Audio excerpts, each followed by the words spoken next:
नमस्कार दोस्तों। मैं हूं Vikas Goyal, company secretary. YouTube channel moving rabbit में आपका स्वागत है। आज के इस वीडियो में हम लोग बात करेंगे सेबी एलओडीआर में किए गए उन अमेंडमेंट्स की जो कि इफेक्टिव हैं 1 जनवरी 2022 से। Before we discuss the amendments which have been carried out in SEBI LODR, let us have a look at the structure of SEBI LODR regulations. These regulations are divided in total 12 chapters and there are 9 schedules. Chapter 1 is preliminary, contains the regulation 1 to 3. Then chapter 2, which is regarding principles governing disclosures and obligations, it is covered under regulation 4. Chapter 3 is for the common obligations, covers the regulation 5 to 14. Then chapter 4 is for obligation for listed entity which has listed its specified securities. These are regulation 15 to 48. When I say specified securities, it precisely means equity shares. Then chapter 5 to chapter 12, this chapter deals with other provisions and these are covered under regulation 49 to 103. Then some important schedules of SEBI LODR. Schedule 2 is for the corporate governance. Schedule 3 is for disclosure of events or information. This is very important schedule. Then schedule 4 is for disclosure in financial results.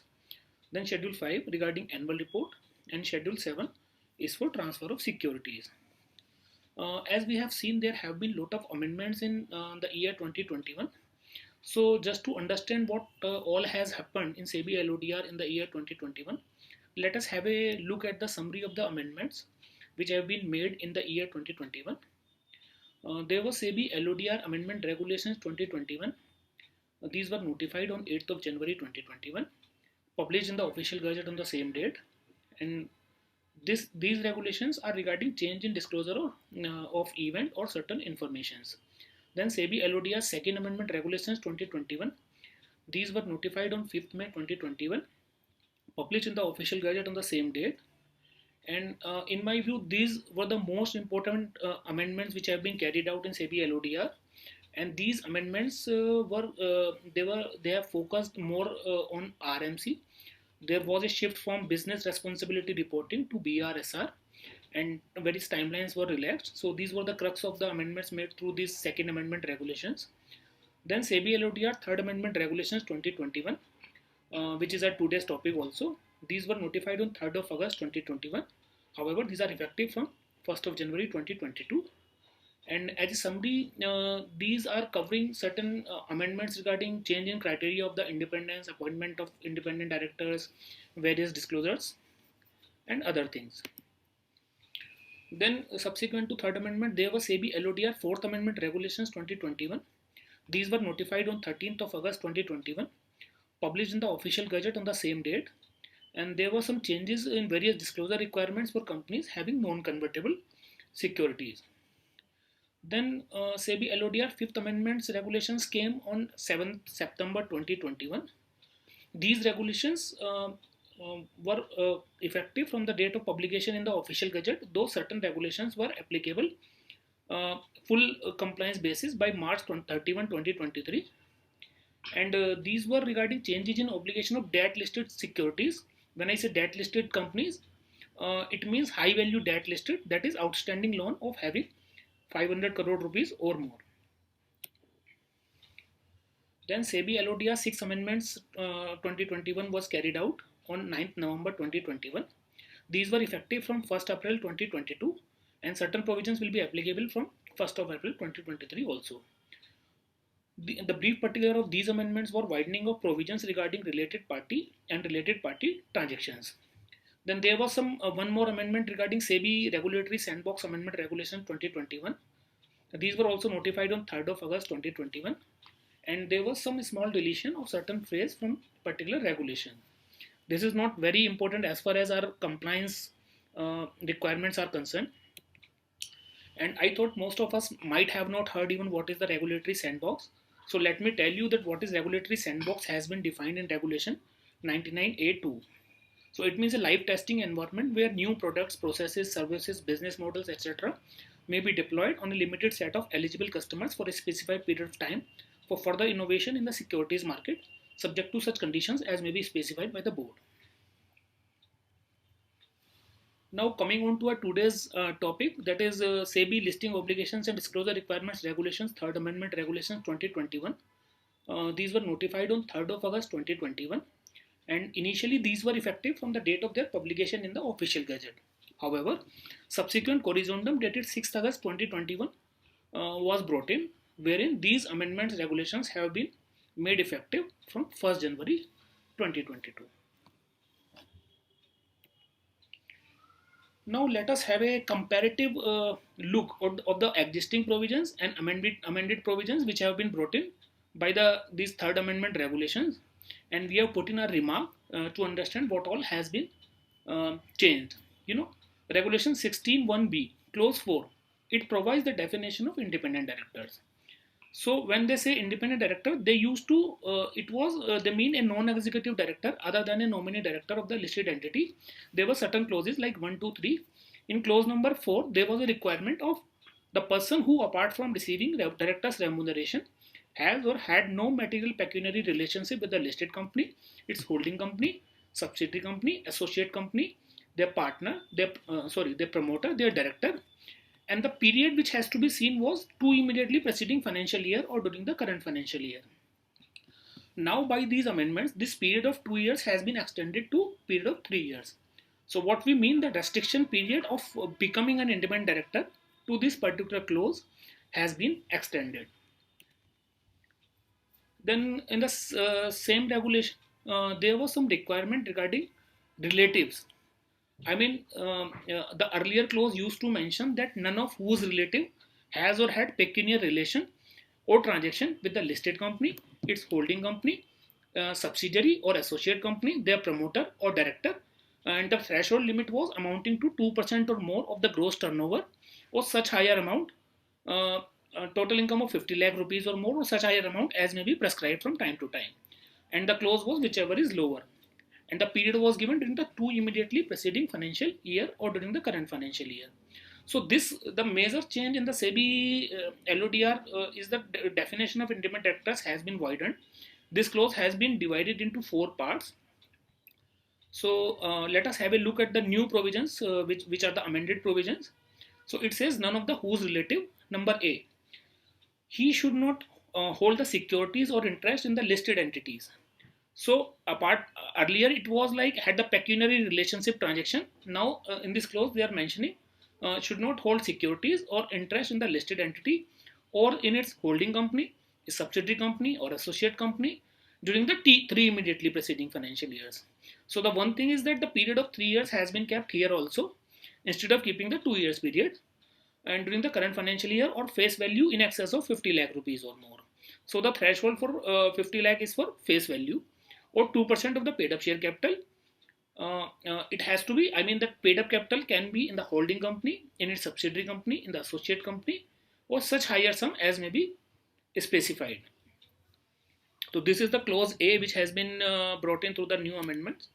Then clause B is that relative is indebted to the listed entity. It means that relative has to give any amount to the listed entity. He owes some amount to the listed entity or to its holding company or to the subsidiary company or to the associate company or their promoters or directors in excess of such amount as may be specified, and the period of 3 years has been given here also. The period will be counted, I mean the current financial year and 3 years preceding the current financial year. So he should not be indebted to the listed entity beyond the threshold amount as may be prescribed.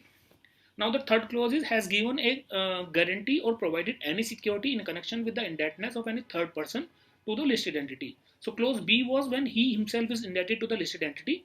Clause C is when he has given a guarantee or provided any security in connection with a loan which has been taken by a third person. And again, I mean that loan has to be seen not in the perspective of the listed entity only, but also to its holding, subsidiary, associate company, the promoter or directors for such amount as may be specified during the 3 immediately preceding financial year or during the current financial year.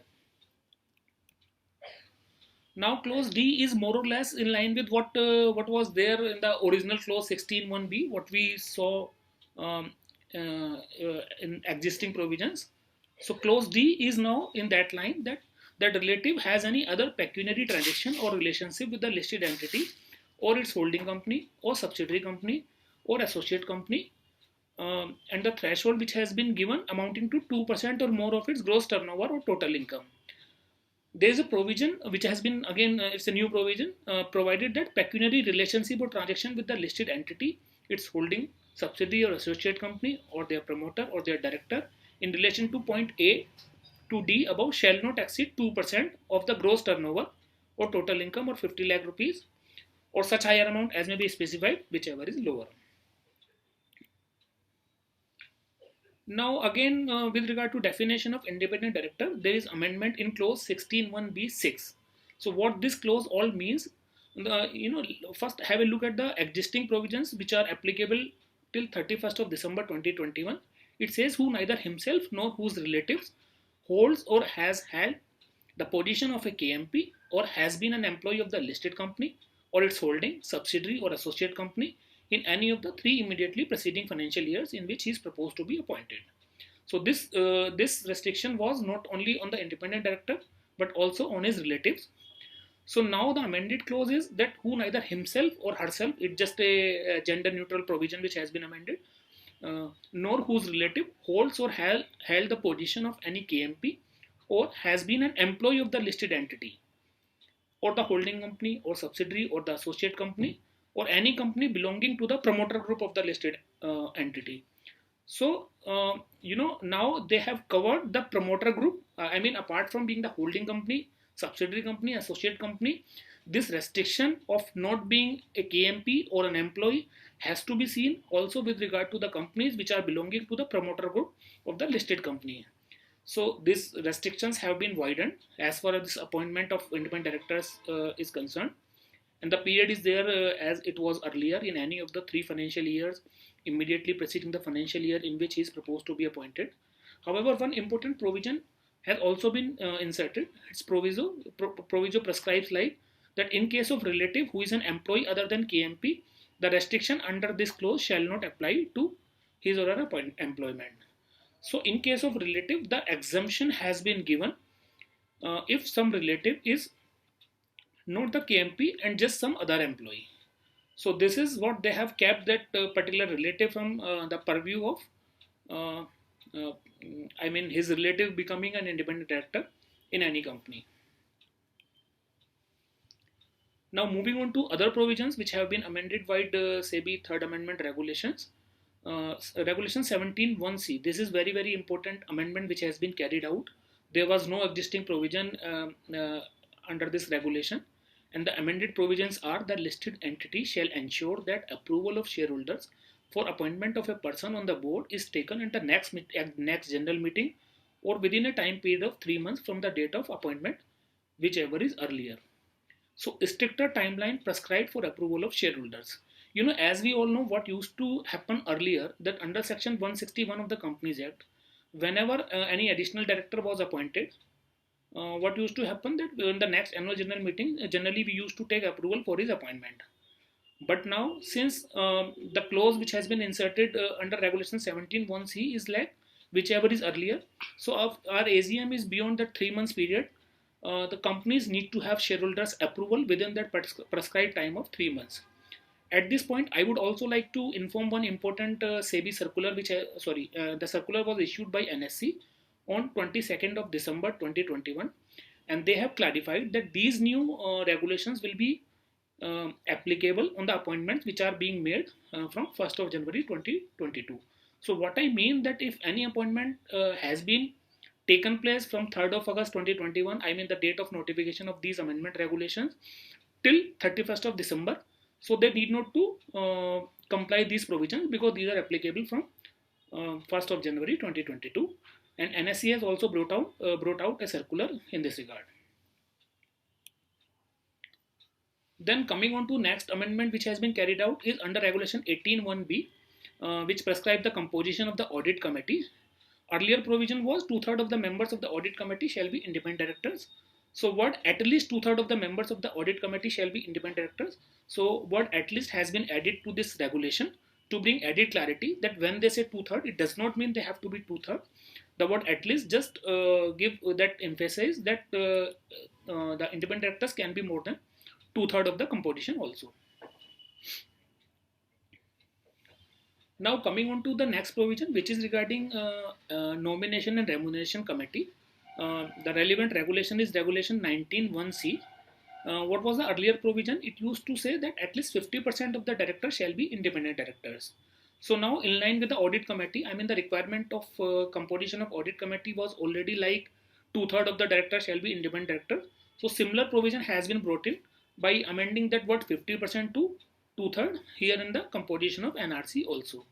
So as a remark, we believe that it is the increased representation of independent directors in case of nomination and remuneration committee, and this is irrespective of the fact whether listed entity has outstanding SR equity shares or not.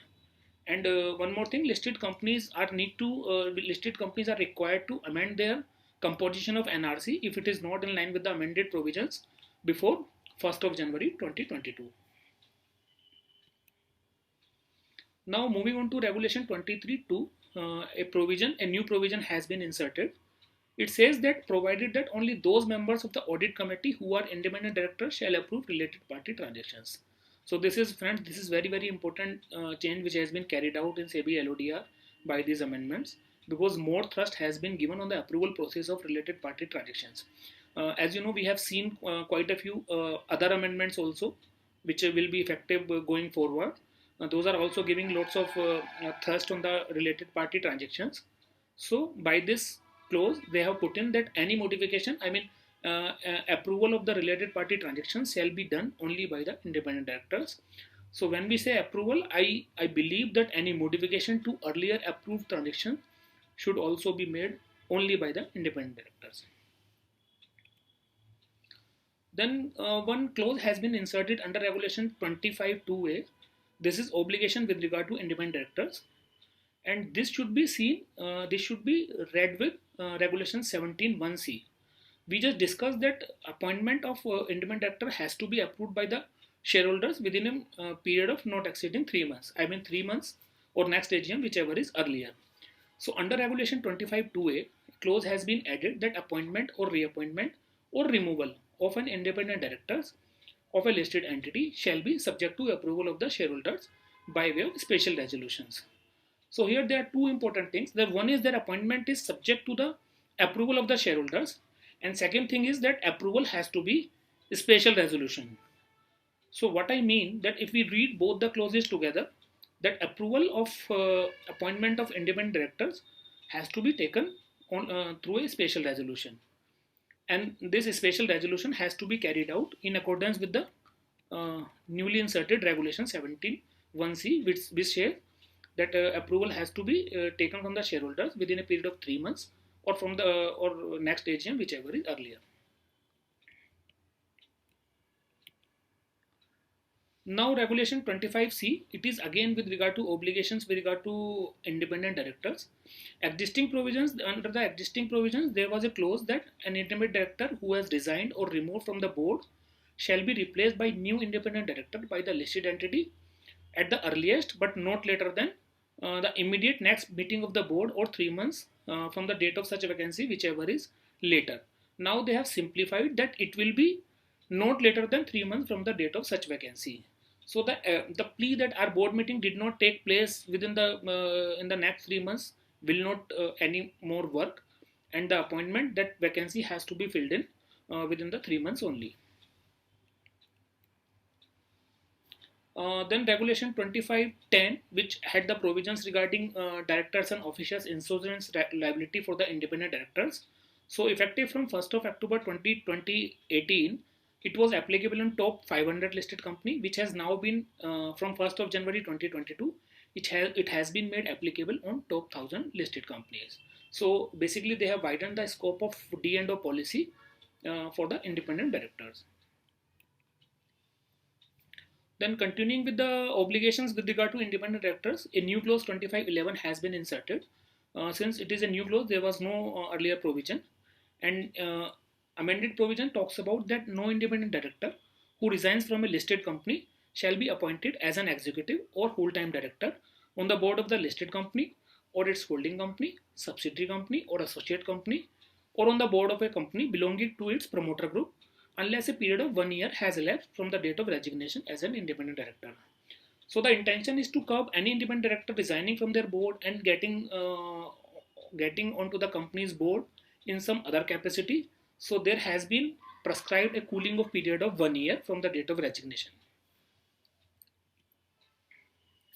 Now, next amendment is Regulation 36 3D with regard to documents and information to the shareholders.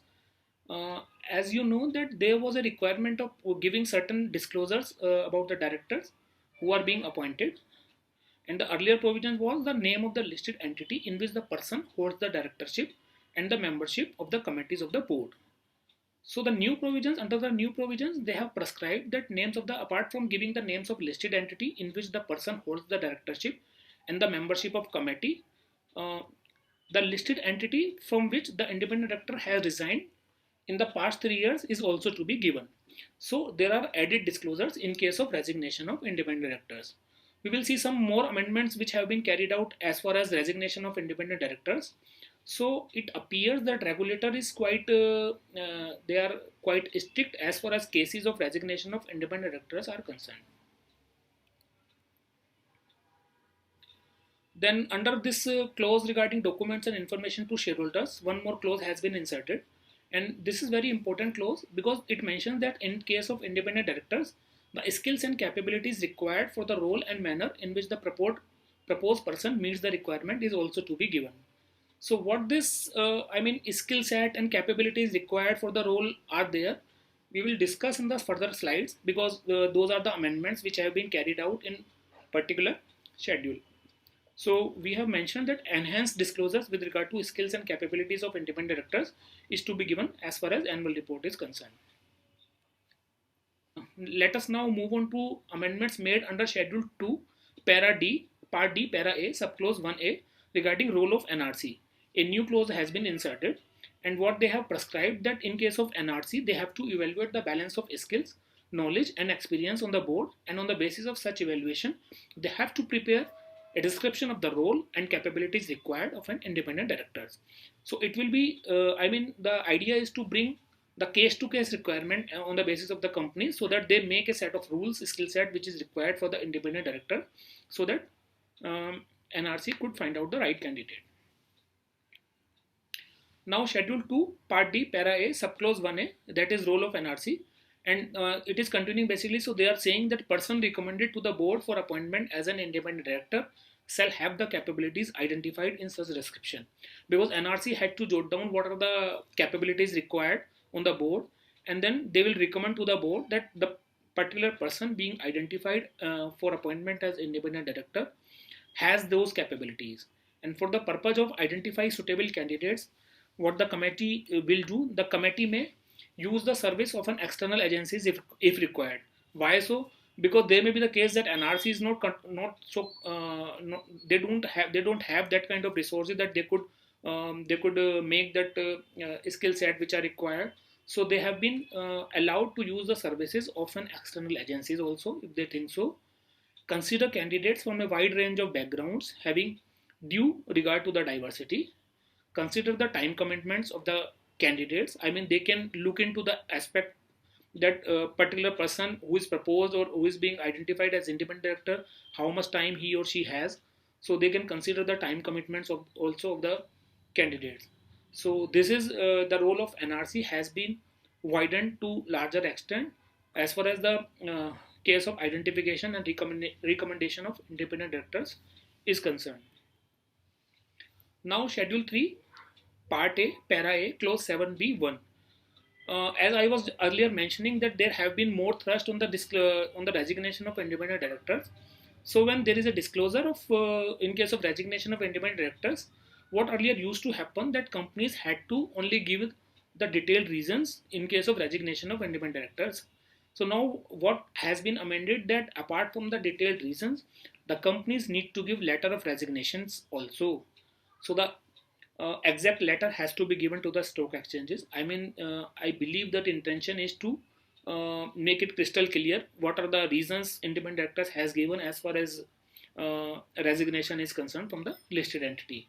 So providing the detailed reasons is not sufficient. Now letter of resignation is also to be given to the stock exchanges.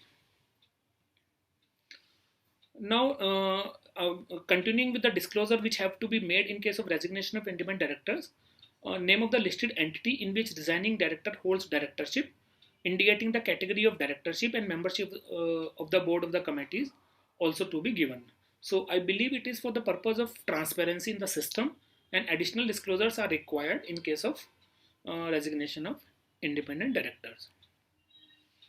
Now, continuing with the requirement which have to be given to the stock exchanges, there was a clause under Schedule 3, Part A, Para A, clause was 7B3. So earlier requirement was that confirmation as provided by independent director shall also be disclosed by the listed entity to stock exchanges uh, as specified in subclause 1 above. Retail reasons has been removed because that point has already been covered there. So the confirmation as provided by the independent directors above shall also be disclosed by the listed entity to the stock exchanges along with the disclosures as specified in subclause 1 and 2. So they don't need to put the detailed reason word again here because they have already prescribed that apart from the detailed reason, letter of resignation has also to be given. So my remarks are the same, that more transparency and letter of resignation is also required apart from the detailed reasons.